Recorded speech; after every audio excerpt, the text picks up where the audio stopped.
Hi hello నమస్తే welcome to mega 9 TV. ప్రమాదం అంటేనే అనుకోకుండా జరిగేవని మనం అనుకుంటాం. కానీ దాని వెనుక కారణం ఖచ్చితంగా ఉంటుందని గోవాలో జరిగిన ఘోర అగ్ని ప్రమాద ఘటన తెలియజేస్తోంది. 25 మంది చనిపోయారు. దీనిపై కేంద్ర రాష్ట్ర ప్రభుత్వాలు స్పందించాయి. కానీ ప్రమాదానికి అసలు కారణం ఏంటో చెప్పలేదు. ఇంతకీ ప్రమాదానికి కారణం ఏంటి? నిజంగా సిలిండర్ పేలిందా అనేది ఈ స్టోరీలో తెలుసుకుందాం.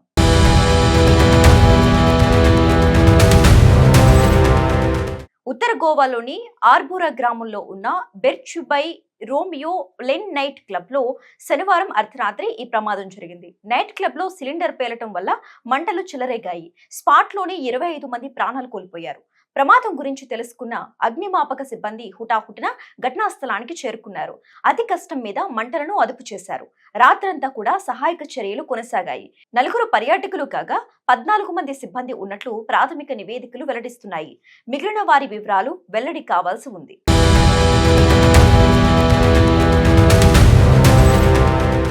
సిలిండర్ పేలడంతోనే ఈ ప్రమాదం జరిగినట్లు అధికారులు భావిస్తున్నారు. బాధితులను గుర్తించి వారి కుటుంబాలకు సమాచారం ఇచ్చేందుకు అధికారులు ప్రయత్నాలు చేపట్టారు. క్లబ్ ను సీజ్ చేసి నిర్వాహకులను ప్రశ్నిస్తున్నట్లు అధికారులు తెలిపారు. క్లబ్ లో భద్రతా చర్యలకు సంబంధించి దర్యాప్తు జరుపుతున్నామని పోలీసులు ఉన్నతాధికారులు తెలిపారు. నిబంధనల ఉల్లంఘన జరిగినట్లు తేలితే కఠిన చర్యలు తీసుకుంటామన్నారు. ప్రమాదం జరిగిన నైట్ క్లబ్ రాజధాని పనాజీకి 25 కిలోమీటర్ల దూరంలో ఉంది. గతేడాది దీన్ని ప్రారంభించినట్లు అధికారులు తెలిపారు. ఆర్పురా గ్రామంలో ప్రమాదానికి గురైన నైట్ క్లబ్ ను గోవా సీఎం ప్రమోద్ సావంత్ పరిశీలించారు. సమగ్ర విచారణ జరిపి నిందితులపై కఠిన చర్యలు తీసుకుంటామని తెలిపారు. అంతేకాకుండా ఈ క్లబ్ నడిపేందుకు అనుమతించిన అధికారులపై సైతం చర్యలు తీసుకుంటామని సీఎం పేర్కొన్నారు.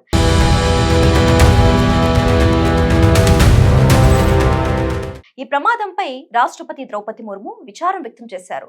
అగ్ని ప్రమాదంలో ప్రాణాలను కోల్పోవటం చాలా బాధాకరమని అన్నారు. ఈ ఘటనపై ప్రధాని నరేంద్ర మోదీ తీవ్ర దిగ్భ్రాంతి వ్యక్తం చేశారు. ఆర్పోరాలోని నైట్ క్లబ్ లో జరిగిన అగ్ని ప్రమాదం చాలా బాధాకరమని తెలిపారు. మృతుల కుటుంబాల పట్ల సానుభూతి వ్యక్తం చేశారు. క్షతగాత్రులు త్వరగా కోలుకోవాలని ఆకాంక్షించారు. అలాగే మృతుల కుటుంబాలకు 2 లక్షల రూపాయలు ఎక్స్గ్రేషియా ఇవ్వనున్నట్లు ప్రకటించారు. గాయపడిన వారికి 50,000 రూపాయలు చొప్పున ఇవ్వనున్నట్లు ఎక్స్ లో పోస్టు చేశారు. మొత్తంగా చూసుకుంటే ఈ ప్రమాదంలో ప్రాణ నష్టం భారీగా జరిగింది.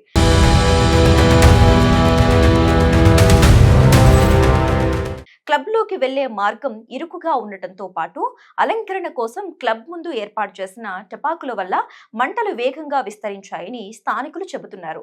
క్లబ్ నిర్వాహకులు నిబంధనలు ఉల్లంఘించినట్టు తెలుస్తోంది. గతంలో క్లబ్ ను పరిశీలించిన అధికారులు పరిసరాలను గమనించి ఆ ఏరియాలో క్లబ్ నిర్వహణకు అనుకూలం కాదని వెంటనే క్లబ్ ను మూసివేయాలని నోటీసులు కూడా జారీ చేశారని సమాచారం. అయితే ఈ నోటీసులను లెక్క చేయకుండా క్లబ్ ను నడపడం వల్ల తాజాగా జరిగిన ప్రమాదంలో ప్రాణ నష్టం ఎక్కువైంది. శనివారం క్లబ్ కోలాహలంగా ఉంది. అర్ధరాత్రి దాటిన తర్వాత సుమారు 1 గంట ప్రాంతంలో డాన్స్ ఫ్లోర్ పై 100 మందికి పైగా డాన్స్ చేస్తుండగా ఒక్కసారిగా భారీ శబ్దం వినిపించింది. ఆపై మంటలు ఎగిసిపడ్డంతో తీవ్ర గందరగోళం ఏర్పడింది. జనం భయాందోళనతో పరుగులు తీశారు. ఇంతలోనే మంటలు క్లబ్ అంతటా వ్యాపించాయి. పొగ కారణంగా బయటకు వెళ్లే మార్గం కనిపించక చాలా మంది కూడా మరణించారని ప్రత్యక్ష సాక్షులు చెబుతున్నారు.